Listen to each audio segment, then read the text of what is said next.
Can India save its workers? In the heart of the Himalayas, a massive rescue operation is underway on a war footing. It is a race against time, a race to pull out 41 construction workers. They have been trapped in a tunnel for 11 days now. Their grieving families just have one request from the authorities. Take our home, our land, but please bring our son home.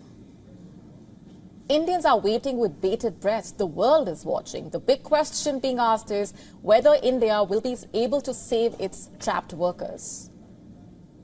This is the first video we have from inside the tunnel. Rescuers have been able to send in a camera, a medical endoscopy camera. It was pushed through a pipeline that drilled through the debris. You can see the construction workers. They are wearing helmets. हम आपको यहाँ से देख रहे हैं। कौन है? ये विश्वजीत है। आगे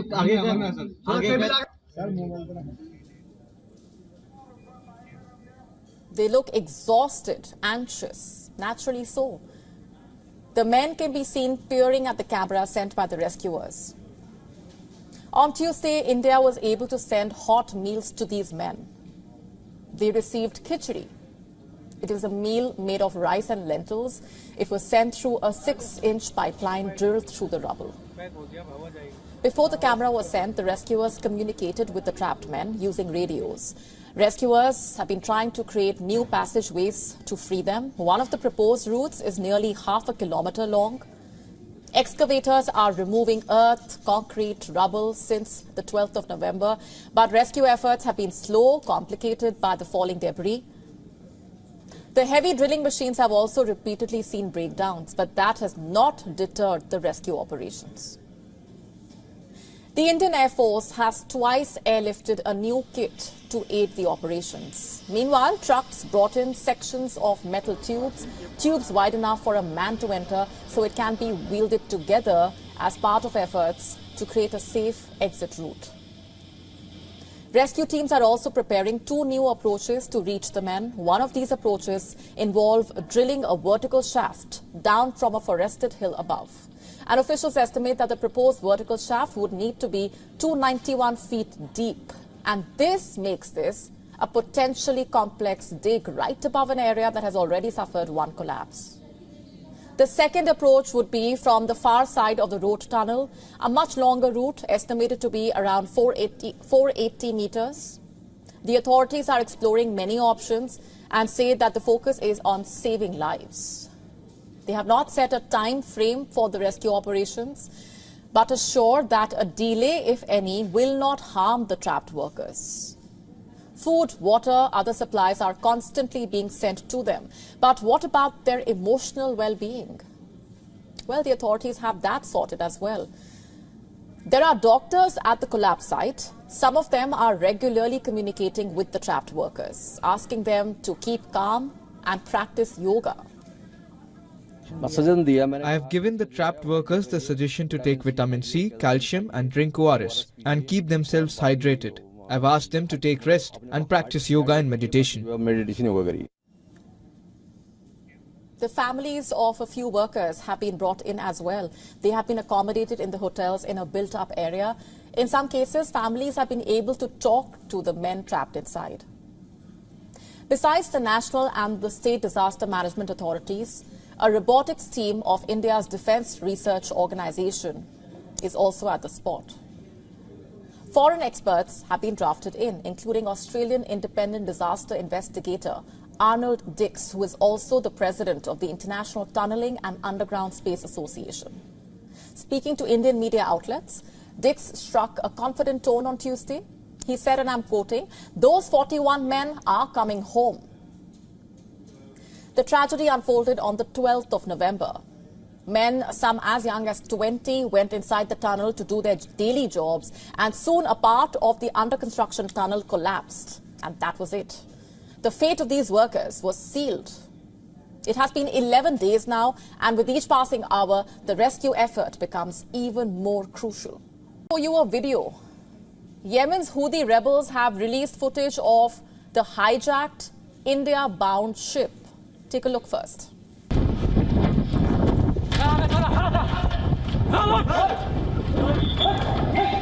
True. True.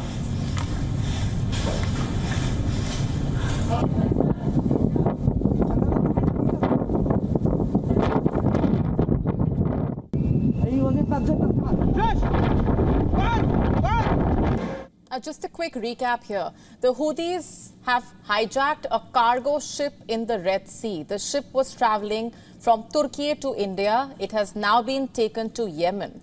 There are 25 crew members on board the vessel. Many of them are from Ukraine. Some are also citizens of Bulgaria, the Philippines, Mexico, Romania. There are no Israelis on board. The ship was neither flying under the flag of Israel, nor is the vessel registered in Israel. So why did the Houthis hijack it? Because the ship has a long connection with Israel. But you see, this connection is not obvious and visible to the naked eye of a group of fighters looking to hijack a ship in the Red Sea. So how did the Houthis know which ship to target? Did some country provide the fighters with intelligence? Tell them which ship they should be attacking?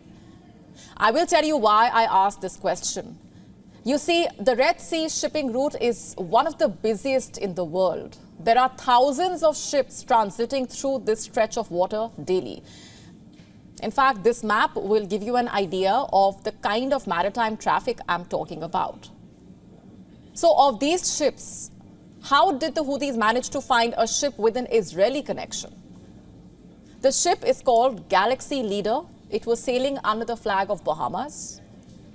A quick online search says that the ship is owned by a British company. It is called Galaxy Maritime Limited, and it is registered at the Isle of Man.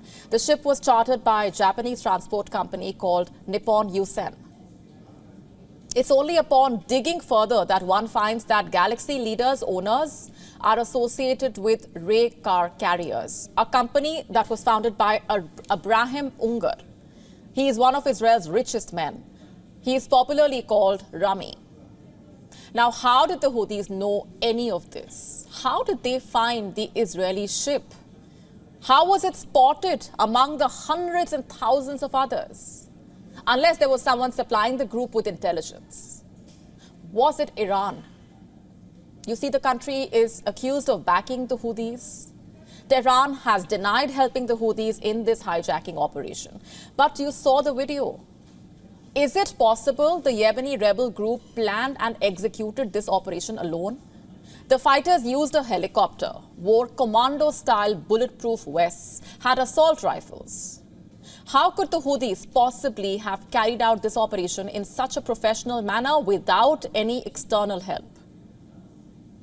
Private intelligence firms are calling the hijacking an Iranian-style vessel capture. Some are pointing at how the attack is reminiscent of the vessel seizures that Iran's Revolutionary Guards would carry out in the past. And here's what's interesting.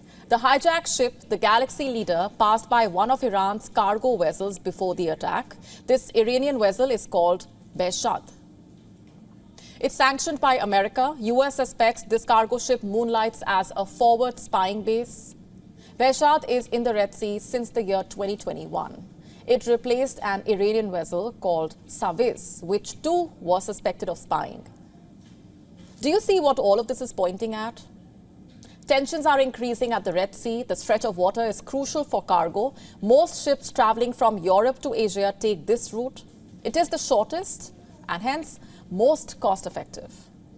But the hijacking of the Galaxy Leader points at a disturbing sign. It is a sign of how the war in West Asia could take a toll on the global supply links. In fact, Reuters is reporting that at least 2 commercial vessels linked to the same company have already changed their course in the Red Sea. And if a ship is to avoid the Red Sea of the Gulf of Aden altogether, then the alternative route is to sail around Africa via the Cape of Good Hope. This means the journey becomes longer and costlier. If such incidents of hijacking become the new normal in this war, then shipping companies may not be left with much option. Our next story is about someone who is so tired of being called old that by now probably he wishes no one remembers his birthday. But you see, you don't have that luxury when you are America's oldest president. And you don't have that luxury, all the more if your age is constantly the topic of discussion.